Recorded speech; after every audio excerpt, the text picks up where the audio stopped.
Well, more than 800 Australians, from Hollywood heavyweights to humble community advocates, are receiving King's Birthday honours for their services to the country. Baz Luhrmann and Catherine Martin have been given the nation's highest honour for their services to the arts, while former Prime Minister Scott Morrison has also been recognised for his leadership through the COVID pandemic. They join businesswomen, disability and Indigenous advocates, climate scientists, educators and, of course, community leaders on the list of those chosen to be recognised. We are going to be hearing from some of them throughout the show this morning, but first let's go straight to Canberra and bring in our political reporter Tom Lowrey. G'day Tom. Have we heard from Scott Morrison for his reaction to this award? Yeah, good morning, James. Scott Morrison did sit down for an interview ahead of this award being announced this morning and used it to pay tribute to the Australian people for putting him in office in the first place, but also recognising, in his words, their courage and resilience in dealing with the many crises that occurred during his time as Prime Minister, from a number of natural disasters, the Black Summer bushfires, for example, through to the COVID pandemic, of course. It is primarily the COVID pandemic and also national security that Scott Morrison is being recognised for in receiving this AC, which is the highest award being bestowed upon anyone on this King's Birthday honours list, the highest category of award. It's those two things, COVID and national security, particularly setting up the AUKUS alliance that he's being recognised for. Now, awarding these kinds of awards to former politicians is always a little bit contentious. Politics tends to be a little bit divisive, of course. People have strong feelings and thoughts about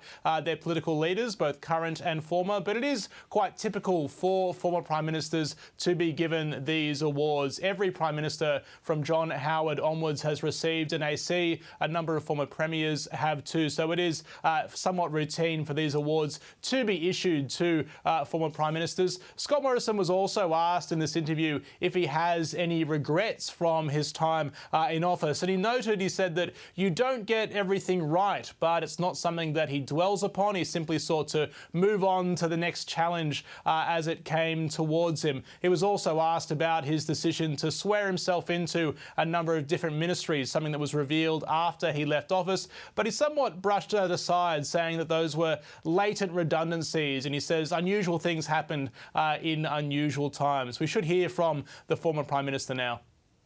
Well, I'm thankful to the Australian people. Firstly, for the opportunity to have served in the role I did as Prime Minister and many other portfolios, but I'm also thankful for the courage and the resilience they displayed during the time I was Prime Minister. Yes, there's going to be lots of views about that, Tom, but let's talk about some of the others that are being recognised today. Yeah, one of the highest profile couple in Australian arts, Baz Luhrmann and Catherine Martin, both also receiving ACs. Baz Luhrmann, of course, the very well noted director of everything from Strictly Ballroom through to Elvis only a few years ago. Catherine Martin, the costume designer, who's received more Oscars than any other Australian, both being recognised for their contribution to the arts. Wendy McCarthy, the trailblazing businesswoman and advocate for women, she's also being recognised for her work in children, youth, health, business and the arts. Also a former deputy chair of the ABC and one of the ABC's own as well, Philip Adams, the former Radio National broadcaster who only left the ABC a year or so ago. He's been recognised for his contribution to broadcast media, journalism, the arts and culture as well, among so many others being recognised on the King's Birthday honours list this morning.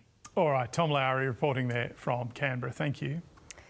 Well, emergency services in Victoria and New South Wales have carried out several rescues over the long weekend after heavy snow left people stranded. Max Tillman joins us now from Sydney. Max, would have been a pretty frightening experience. What can you tell us about these rescues? Good morning, Bridget. Well, more than a dozen people spent the evening in their cars in the Victorian Alpine region overnight as SES crews continue a rescue operation in the Mount Hotham area. We know that late on Saturday night, up to 20 people were trapped in their cars as the region saw more than 50 centimetres of snow. Crews had to use snowmobiles in order to access the vehicles. We know more than a dozen have now been rescued from those vehicles, but as I said, it's an ongoing rescue operation. We also know that in the Kosciuszko National Park on the other side of the border here in New South Wales. Two bushwalkers, a 28-year-old woman and a 31-year-old man, were trapped on Saturday night. They required rescuing by crews on foot in order to rescue them from what crews really described as blizzard-like conditions. And emergency services more broadly are warning people as we're going into the snow season to take a good look at the forecast before travelling. Yeah, that's very good advice indeed. Thanks very much, Max. Let's get more news now. Here's Emma. Thank you. US President Donald Trump has deployed the National Guard to Los Angeles following another day of large-scale protests. Opponents of the president's mass deportation plan have been demonstrating against raids by Immigration and Customs Enforcement, or ICE, since Friday local time. California Governor Gavin Newsom did not request assistance from the National Guard and has called the deployment purposefully inflammatory. Whale rescuers are appealing to the public to help find a distressed humpback last seen near Sydney Harbour. The whale was entangled in rope and a buoy when it was first spotted last week, but bad weather hindered early rescue efforts. The whale is believed to be off the Illawarra coast this morning.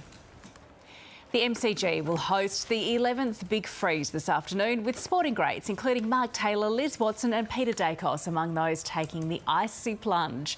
The annual event was started by AFL legend and 2025 Australian of the Year Neil Danaher to raise funds for research into motor neurone disease. The theme this year is Iconic Aussies. The finish line is in sight for competitors in the Finke Desert Race as they prepare for the return leg back to Alice Springs today. The Northern Territory sporting event is an off-road two-day race for bikes, cars and buggies winding through the desert from Alice Springs to the small community of Apachula and then back again. A Colombian senator and potential presidential candidate has been shot in the head at a rally in Bogota. The 39-year-old is fighting for his life in hospital after a gunman shot him twice in the head and once in the leg. Colombia's Attorney General's office says a 15-year-old boy was arrested at the scene with a firearm. The 78th Tony Awards kick off in New York today with Sarah Snook among several Aussie nominees. The actor was given the nod for her role in the Broadway production of The Picture of Dorian Gray, directed by Kip Williams, who's also nominated. The Sydney Theatre Company production has a total of 6 nominations.